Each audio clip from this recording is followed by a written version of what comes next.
Hi, it's me again with Corel Tips and Tricks, and this is part 3 of this. And somebody sent me a star that was trying to help me out, actually from a site where the original guy did it. I didn't think it was going to work because if you look, it's got a pretty big bounding box, but it must be transparent. I've been trying a couple times a day. I'm going to just put the yellow box order, and you can see the bounding box, but it's kind of transparent, so it did work. The only thing you have to do is put it behind the face and then put it behind the part. So because you wouldn't want it shining out of you want it shining out of the hole, but I think if that's deep down inside, and inadvertently I tried to make one today. Um, it's not near as good as that one. It's not as near as realistic, but it was the best I could do. And it doesn't look too bad, back in the background. You could put it in a different spot and maybe make it smaller or larger or whatever. And you can see what I mean. If it's not in the background, it needs to be. But I wasn't going to really make a video on just that star, but I thought, to make this thing look even maybe a little bit more realistic, we added some shadows here today.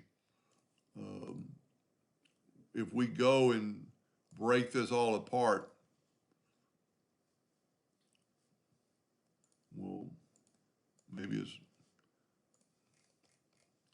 let's grab it again, go up to object, ungroup it, so we just get this yellow strip.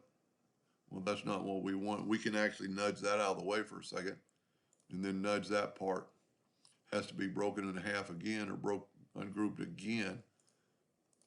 So I want just that part.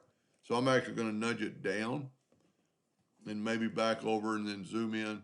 And we could put a little bit of a shadow effect using the interactive fill tool, hopefully on this. I haven't tried it.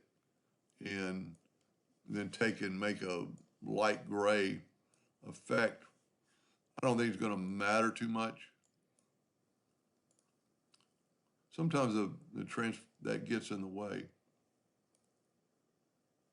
I need to ask Corel about that. But you can see a little bit of a shadow effect. You could maybe make it even darker, bring in a black or a darker color. That doesn't look too bad. And then bring that back up. That looks pretty good. And then bring our lines back over and go ahead and group it together, Control G, and then move it back over. I don't know, half one way or different than the other. But it does look pretty cool.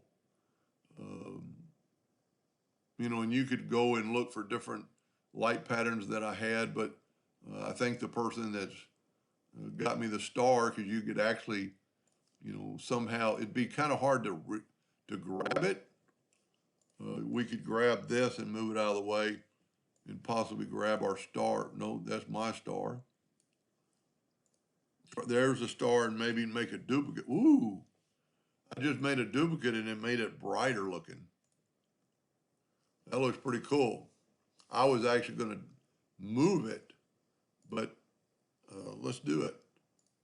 Let's make another duplicate of it and move another star down here.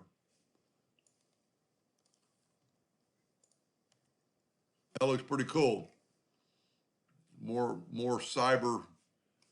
And if you didn't watch the first video, we did both glasses looking like they're either looking at a computer screen with, dots and zeros or zeros and ones, or they're actually reading it in their glasses. I'm not a sci-fi person, but that's pretty cool. I hope that helped. Thank you for watching.